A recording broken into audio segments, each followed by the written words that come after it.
నమస్కారం and times కి స్వాగతం. హెడ్లైన్ చూద్దాం.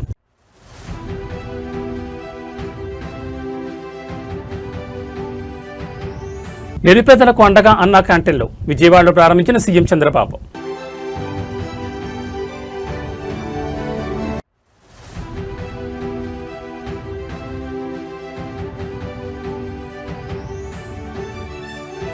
జగిత్యాల వేదికగా గులాబీ గర్జన, ఏడాది తర్వాత ప్రజాక్షేత్రంలోకి కేసీఆర్.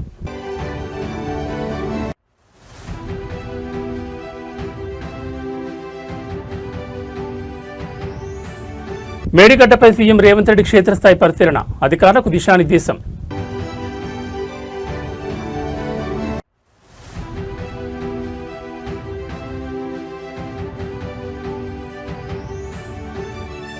జగిత్యాల సభ వేళ హోటాహుట్న హస్తలకు హరీష్ రావు, రాజకీయ వర్గాల్లో ఆసక్తికర చర్చ.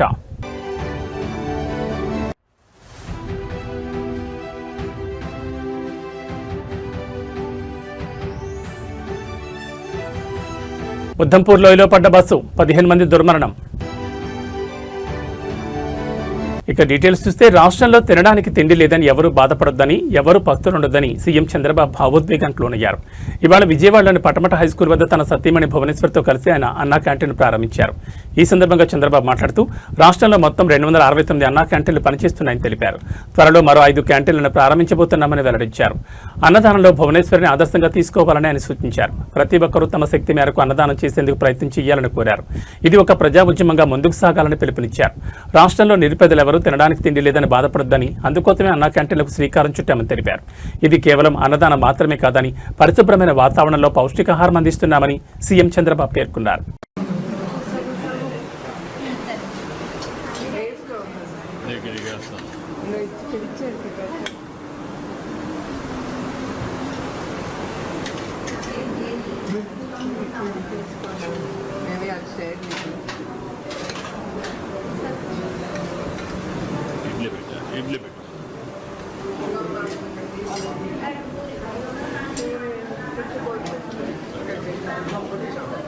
సాంబార్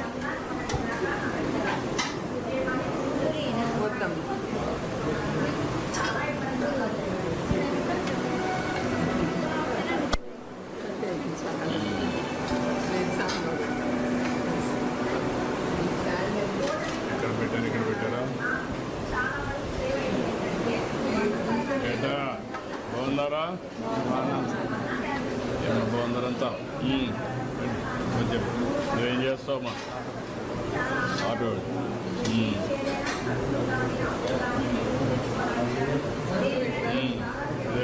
వేసాం కదా ఆటో డ్రైవర్ సేవలో. నువ్వేం చేస్తావమ్మా?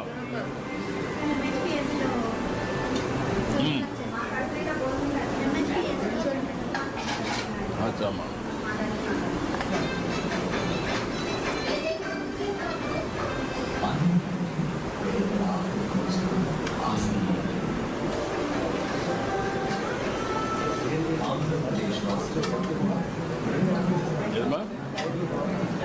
లేకుంటే రోడ్లు క్లీన్ చేసే కార్మికులు కావచ్చు, లేకుంటే ప్రజలు కావచ్చు, ఇలాంటి వాళ్ళు చాలామంది ఉంటారు. ఎక్కడన్నా భోజనానికి పోవాలంటే 100 రూపాయలు మినిమం ఒక పూటకు డబ్బులు పే చేసే పరిస్థితి వస్తుంది. అక్కడ కూడా పౌష్టికాహారం దొరికే పరిస్థితి లేదు. ఇవన్నీ పరిష్కారం కోసం పెట్టాం. ఈరోజు ఇక్కడ ఏదైతే ఈ ఫౌండేషన్ ఉందో, మన అన్నా క్యాంటీన్ ఫౌండేషన్, ఇస్కాన్ ఫౌండేషన్ చాలా మంచి వర్క్ చేస్తున్నారు.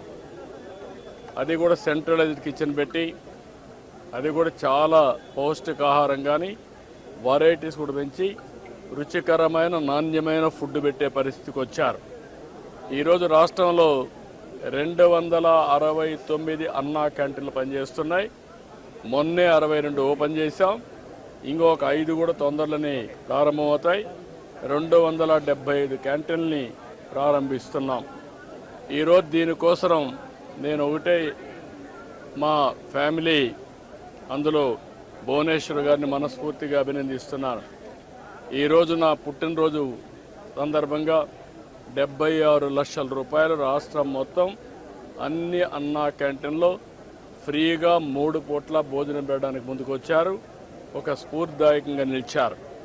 ఈరోజు నేను ఒకటే ప్రజలందరికీ విజ్ఞప్తి చేస్తున్నా, ఇది ఒక స్ఫూర్తిదాయకమైన కార్యక్రమం. అన్నదానం అన్నింటికంటే మహాపవిత్రమైనది. అలాంటిది మనందరం కూడా గుర్తుపెట్టుకోవాల్సింది, మీరు ఒక పూట కానీ లేకపోతే ఒక క్యాంటీన్లో కానీ ఒక రోజు కానీ మీకు శక్తి ఉంటే మొత్తం కానీ మీకు తోచిన విధంగా అన్నదాన కార్యక్రమంలో మీరు భాగస్వాములు కావాలని పిలిపిస్తున్నా. ఇది ఒక స్ఫూర్తికి ఒక ప్లాట్ఫామ్. ఇది ఏదో నేను ఎవరిని బలవంతం చేయడం లేదు. వాళ్ళందరినీ కోరుతున్నాను, మనందరం కలిసి ఒక స్ఫూర్తి ప్రదాతలుగా తయారు కావాలి. ఈ రాష్ట్రంలో ఏ వ్యక్తి ఆకలితో బాధపడుతున్నాడు అనే పరిస్థితి రాకూడదు. ఆంధ్రప్రదేశ్ అన్నపూర్ణ, ఒకప్పుడు దేశానికే అన్నం పెట్టిన రాష్ట్రం. ఈరోజు మన రాష్ట్రంలో ఏ ఒక్క వ్యక్తి ఆకలితో బాధపడకుండా కడుపు నిండా తిండి పెట్టే పరిస్థితి మనం తీసుకురావాల్సిన అవసరం ఉంది. ప్రభుత్వం పెట్టలేక కాదు, ప్రభుత్వం పెట్టగలుగుతాం. దానికంటే ముఖ్యంగా ఒక స్ఫూర్తికి ఇది ఒక ప్లాట్ఫామ్గా తీసుకుని మీరందరూ భాగస్వాములు కావాల్సిన అవసరం ఉంది. ఇది ప్రజా ఉద్యమంగా ముందుకు పోవాలి. నేను అందుకే P4 తీసుకొచ్చాను. P4 కూడా ప్రభుత్వం, ప్రైవేట్, పబ్లిక్ భాగస్వామ్యం. అందులో అన్నా క్యాంటీన్ కూడా ఒకటి.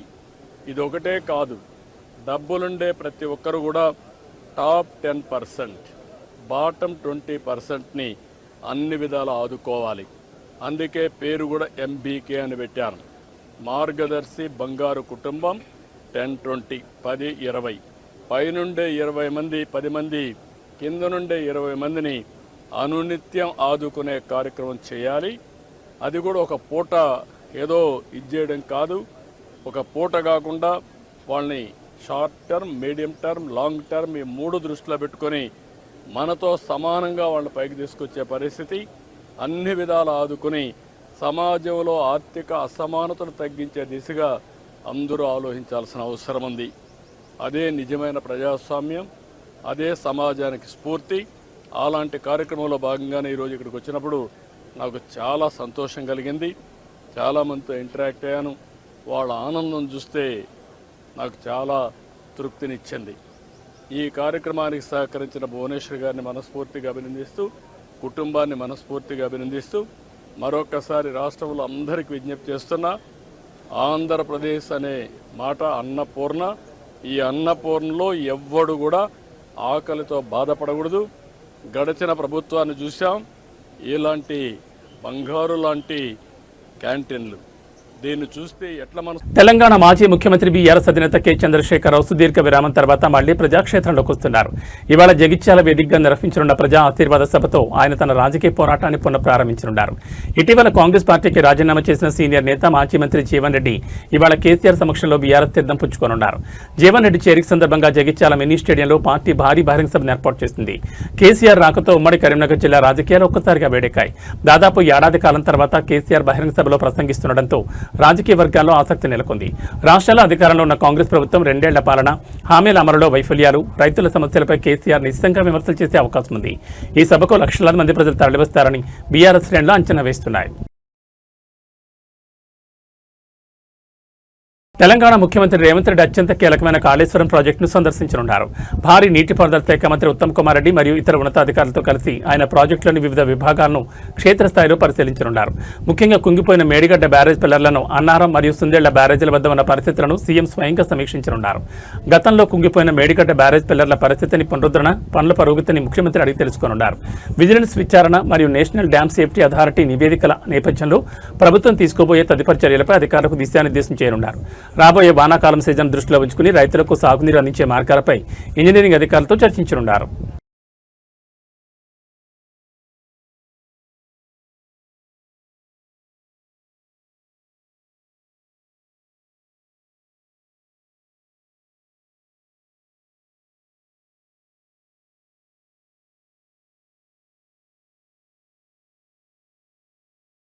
తెలంగాణ పాలిటిక్స్ ఇవాళ హాట్ గా కొనసాగుతున్నాయి. ఉమ్మడి కరీంనగర్ వేదిక సీఎం రేవంత్ రెడ్డి, మాజీ సీఎం కేసీఆర్ పోటాపోటీ సభలు సర్వత్రా ఆసక్తి రేపుతున్న వేళ మరో కీలక పరిణామం చోటు చేసుకుంది. జగిత్యాలలో బీఆర్ఎస్ ప్రతిష్టాత్మకంగా బహిరంగ సభ నిర్వహిస్తున్న సమయంలో బీఆర్ఎస్ పార్టీ కీలక నేత హరీష్ రావు హోటాహోట్న ఢిల్లీకి పయనమై వెళ్లారు. ఆయనతో పాటు కేసీఆర్ కు అత్యంత సన్నిహితులు వినోద్ రావు సైతం హస్తనకు వెళ్లారు. కేసీఆర్ సభ వేళ కీలక నేతలు ఢిల్లీకి వెళ్లడం హాట్ టాపిక్ గా మారింది. కాళేశ్వరం ప్రాజెక్టు నిర్మాణంలో అవకతవకలపై విచారణ నిమిత్తం ఏర్పాటైన జస్టిస్ ఘోష్ కమిషన్ నివేదికను సవాల్ చేస్తూ దాఖలైన పిటిషన్లపై హైకోర్టు ఎల్లుండి తీర్పు వెల్లడించాల్సి ఉంది. అయితే తీర్పు వ్యతిరేకంగా వస్తే సుప్రీంలో పిటిషన్ వేసే ఆలోచనలో బీఆర్ఎస్ ఉందని, ఈ నేపథ్యంలో లాయర్లతో భేటీ అయి చర్చించడం కోసం హరీష్ రావు ఢిల్లీకి వెళ్లారని పార్టీ వర్గాలు చెబుతున్నాయి. నిజానికి ఈ తీర్పును హైకోర్టు ఏప్రిల్ 8న వెల్లడించాల్సి ఉంది. కానీ గత విచారణలో తీర్పును ఎల్లుండికి కోర్టు వాయిదా వేసింది.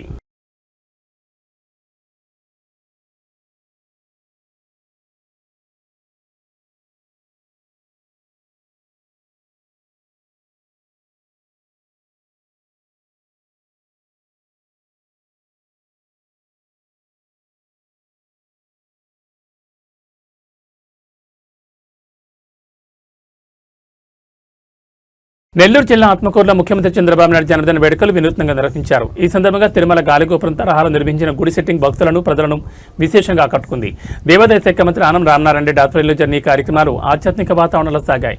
చంద్రబాబు నాయుడు పేరున లోకక్షేమం కోసం ఆయన ఆరోగ్యాలతో వర్ధిల్లాలని కోరుతూ భారీ ఎత్తున హోమాలు నిర్వహించారు. ప్రముఖ పుణ్యక్షేత్రాల నుంచి తరలివచ్చిన వేద పండితులు, అర్చకులు శాస్త్రోక్తంగా పూజా కార్యక్రమాలు నిర్వహించారు. దేవాదాయ శాఖ మంత్రి ఆనం రామనారాయణ రెడ్డి స్వయంగా హోమగుండంలో పాల్గొని పూర్ణాహుతిని సమర్పించారు. భక్తితో పాటు రాజకీయ వాతావరణం పడేలా గుడి సెట్టింగ్ ఆనుకుని భారీ ఎత్తున పొలిటికల్ బ్యానర్లు, కటౌట్లు ఏర్పాటు చేశారు.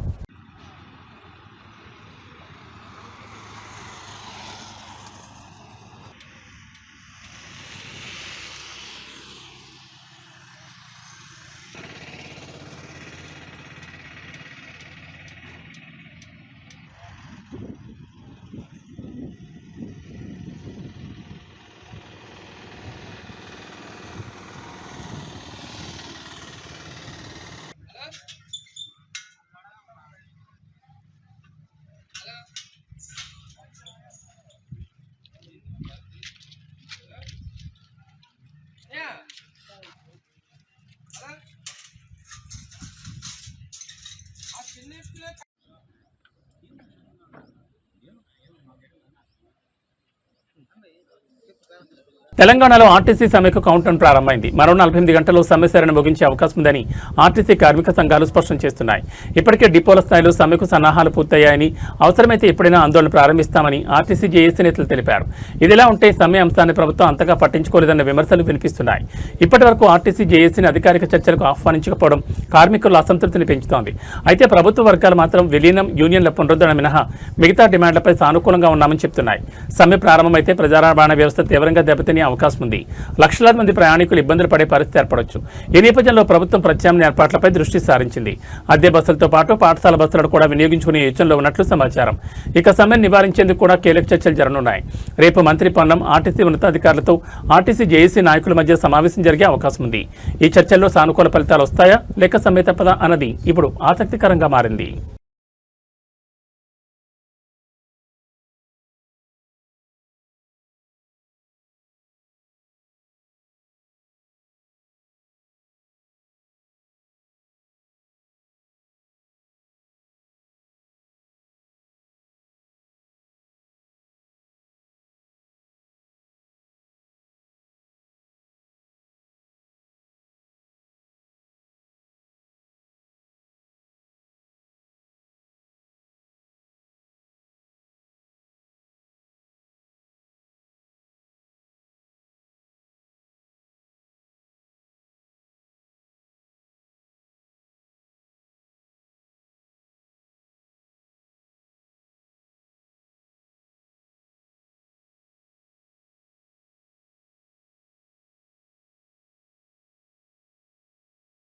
మహాత్మా బసవేశ్వరుడు 839వ జయంతి సందర్భంగా హైదరాబాద్ ట్యాంక్ బండ్ వద్ద ఉన్న ఆయన విగ్రహానికి తెలంగాణ జాగృతి అధ్యక్షురాలు కల్వకుంట్ల కవిత పూలమాలలు వేసి ఘనంగా నివాళులర్పించారు.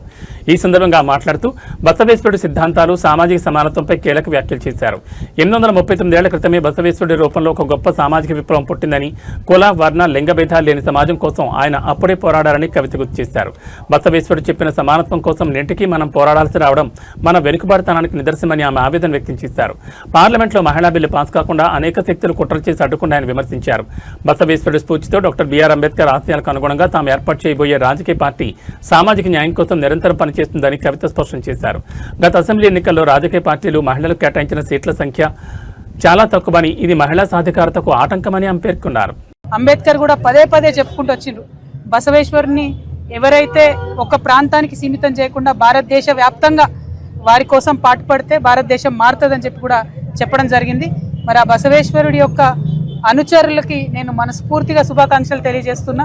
భారతదేశం మార్పు కోసం మనందరం కూడా కృషి చేయాల్సిన అవసరం ఉంది. దాంట్లో మీరు ఒక అడుగు ముందున్నందుకు మీ అందరికీ మనస్ఫూర్తిగా శుభాకాంక్షలు తెలియజేస్తూ, మరి మనసా వాచా కర్మ నేను మీతో ఉంటానని చెప్పి కూడా తెలియజేస్తూ, బసవేశ్వర స్ఫూర్తితోనే పెట్టబోయేటటువంటి పార్టీలో 33% తక్కువ కాకుండా మహిళలకు నేను ఎన్నికలలో కానీ పార్టీ పదవులలో కానీ అవకాశాలు ఇస్తామని కూడా ఈ సందర్భంగా తెలియజేస్తున్నాను.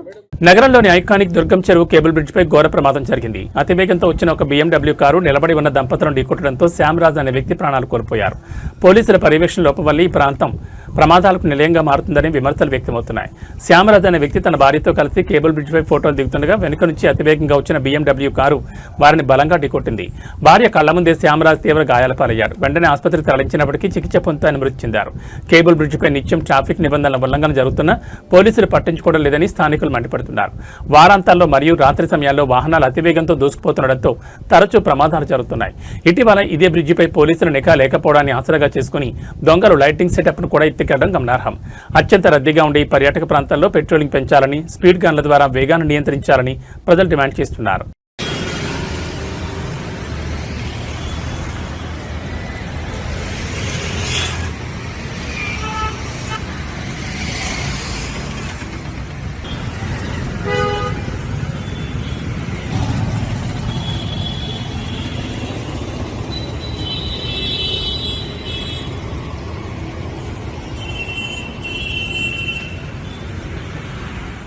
హైదరాబాద్ నగరంలోని గచ్చిబౌలి పోలీస్ స్టేషన్ పరిధిలో గల TNGO కాలనీలో సోమవారం తెల్లవారుజామున భారీ అగ్ని ప్రమాదం సంభవించింది.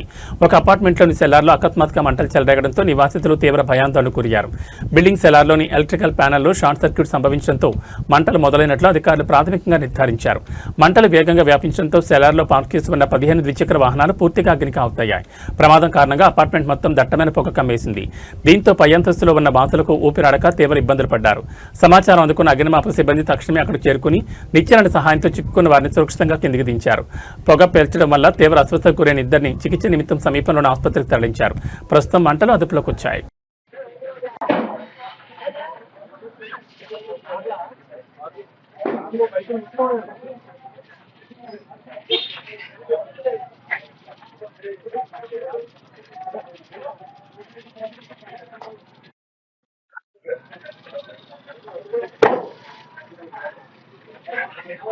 జమ్మూ కాశ్మీర్లో ఘోర విషాదం చోటు చేసుకుంది. రామ్నగర్ నుంచి ఉద్దంపూర్కు వెళ్తున్న బస్సు అదుపు తప్పి లోయలో పడింది. ఈ ఘటనలో 15 మంది చనిపోయారు. సమాచారం అందుకున్న పోలీసులు సంఘటనా స్థలానికి చేరుకుని సహాయక చర్యలు చేపట్టారు. డ్రైవర్ నియంత్రణ కోల్పోవడంతో బస్సు లోయలో పడినట్లుగా తెలుస్తోంది. ఇవాళ ఉదయం 10 గంటల ప్రాంతంలో రామ్నగర్ నుంచి ఉద్దంపూర్కు వెళ్తుండగా బస్సు లోయలో పడిపోయింది. సంఘటనా స్థలంలో 15 మంది చనిపోగా క్షతగాత్రులను ఆసుపత్రికి తరలించారు. పోలీసులు, సైన్యం సహాయక చర్యలు చేపట్టారు. అయితే కొందరి పరిస్థితి విషమంగా ఉన్నట్లు వార్తలు వస్తున్నాయి. ప్రమాద సమయంలో బస్సులో 40 మంది ఉన్నట్లుగా సమాచారం. మృతుల సంఖ్య మరింత పెరిగే అవకాశం ఉంది. ప్రమాదంపై కేంద్ర మంత్రి జితేంద్ర సింగ్ స్పందించారు. తాను జిల్లాధికారులతో మాట్లాడానని, తీవ్రంగా గాయపడిన వారిని విమానంలో తరలించే ఏర్పాట్లతో సహా సాధ్యమైన అన్ని సహాయక చర్యలు అందిస్తున్నట్లుగా జితేంద్ర సింగ్ తెలిపారు. స్థానిక యంత్రాంగంతో నిరంతరం సంప్రదింపులు జరుపుతున్నట్లుగా చెప్పారు.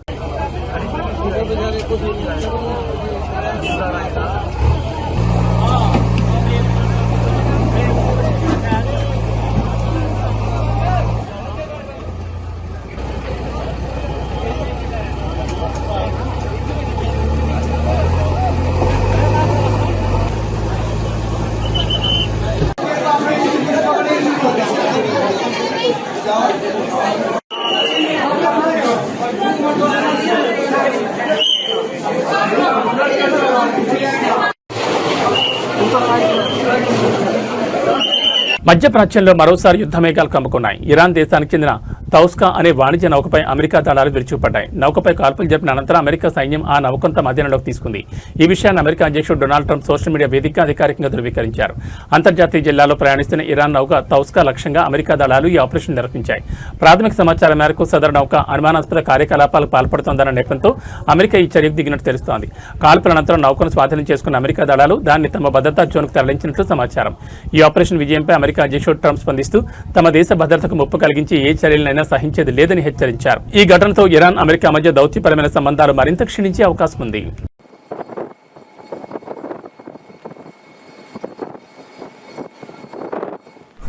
Motor Vessel Toska, vacate your engine room. Vacate your engine room. We're prepared to subject you to disabling fire. Okay, we gave the flare. Now we're getting